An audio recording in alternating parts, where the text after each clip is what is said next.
This is a webcast recording for U.S. history. This webcast is going to be covering SI number 3, 9/11. What you're looking at here is a artist rendering, a mock-up of the memorial complex that is still under construction.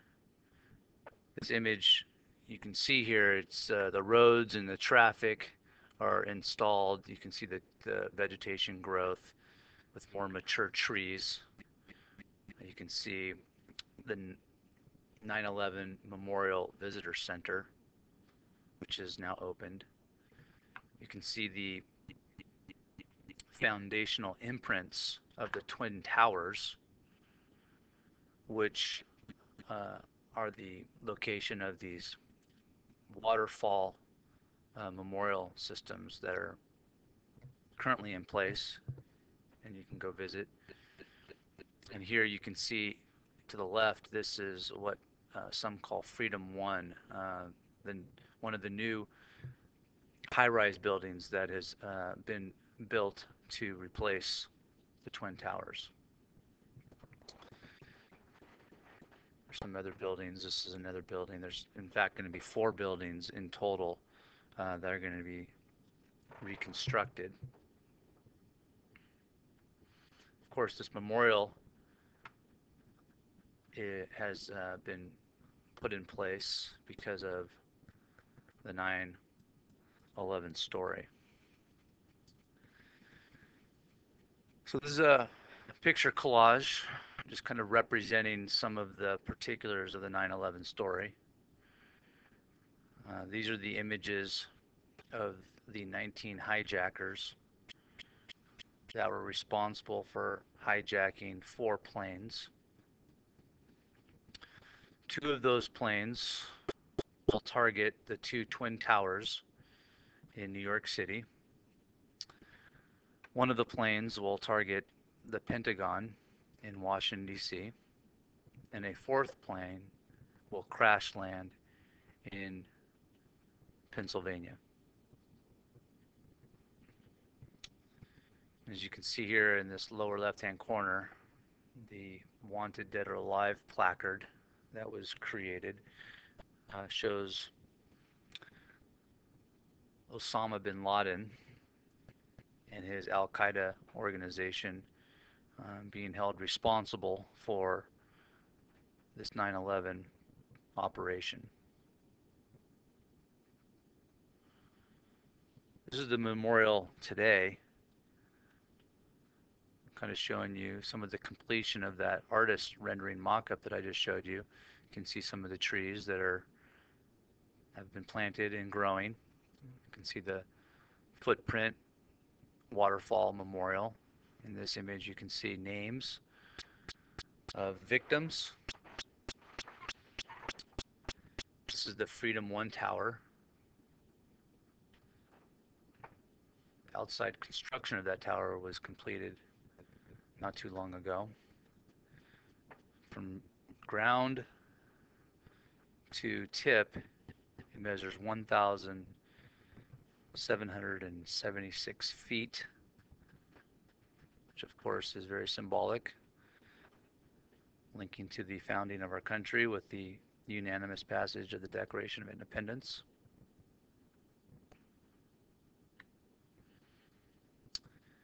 I'll draw your attention to the top left-hand corner picture. This is within the memorial complex. One of the trees there is the survivor tree. This is a remarkable story.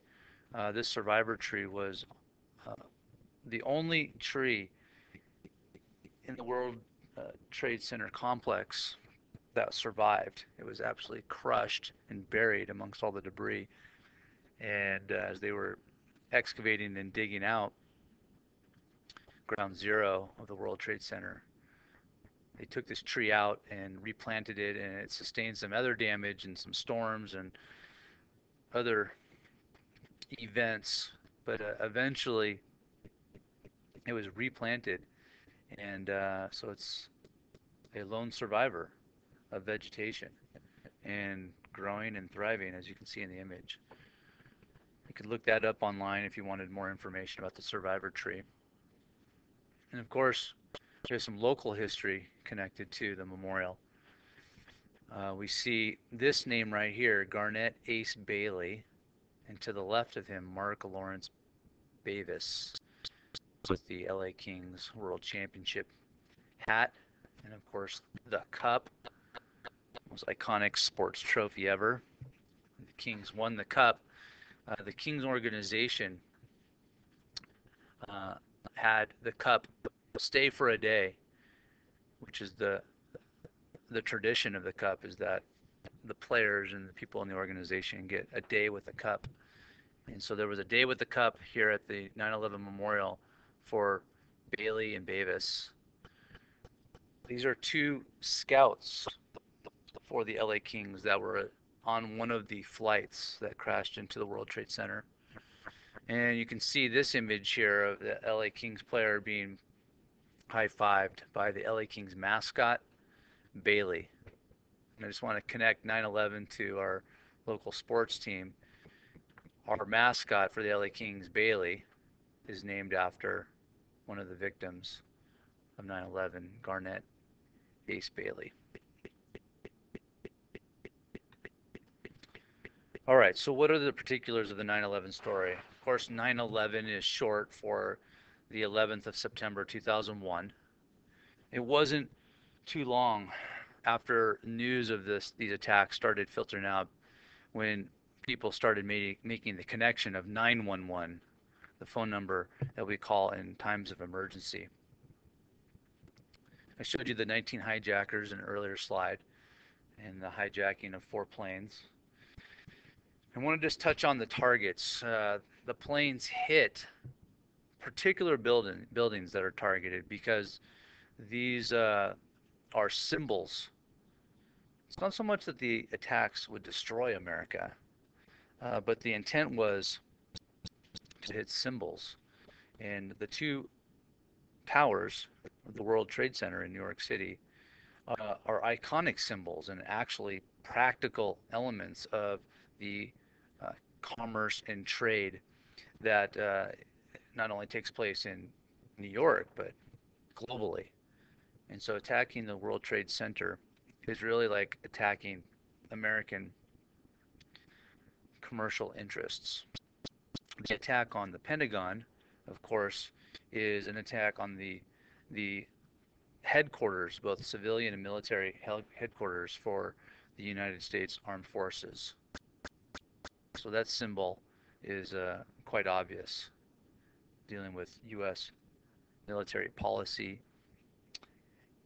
and U.S. military power. The 4th plane that crashed in Pennsylvania did not hit its intended target. This is the plane in which the passengers, knowing kind of what had already occurred that day, made a decision to rush the cockpit. There was a fight, and the plane ends up crash landing in Pennsylvania. I've never heard specifically where that plane was intended on hitting, but everybody pretty much speculates that it was going to be a political target hitting either the White House or the U.S. Capitol, where the House of Representatives and the Senate conducts their business. It wasn't long within that day before Osama bin Laden and his Al-Qaeda organization was linked to the hijackings, and of course they came out publicly and claimed responsibility. So there was not a mystery that went on too long about who the hijackers were, and of course then that allowed for the investigation to determine what the motive would be for Osama bin Laden and Al-Qaeda. Casualty results of this, we have 2,996 people died.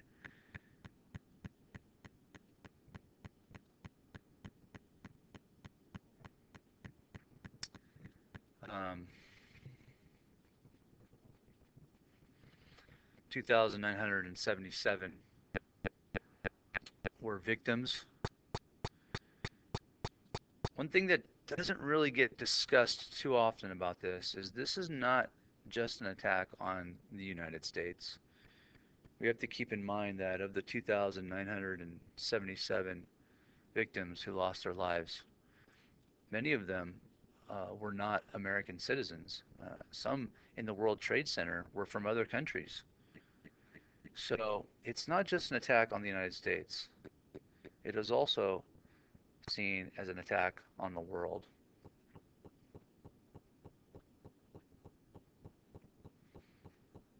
Just wanted to show you briefly some of the dramatic footage that day that Americans were watching and kind of glued to their TV.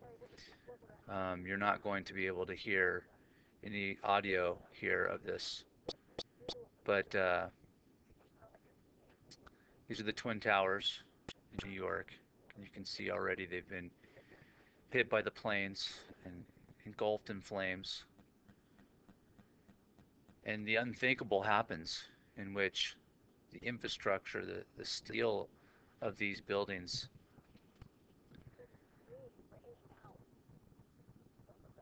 melts and these buildings implode and collapse.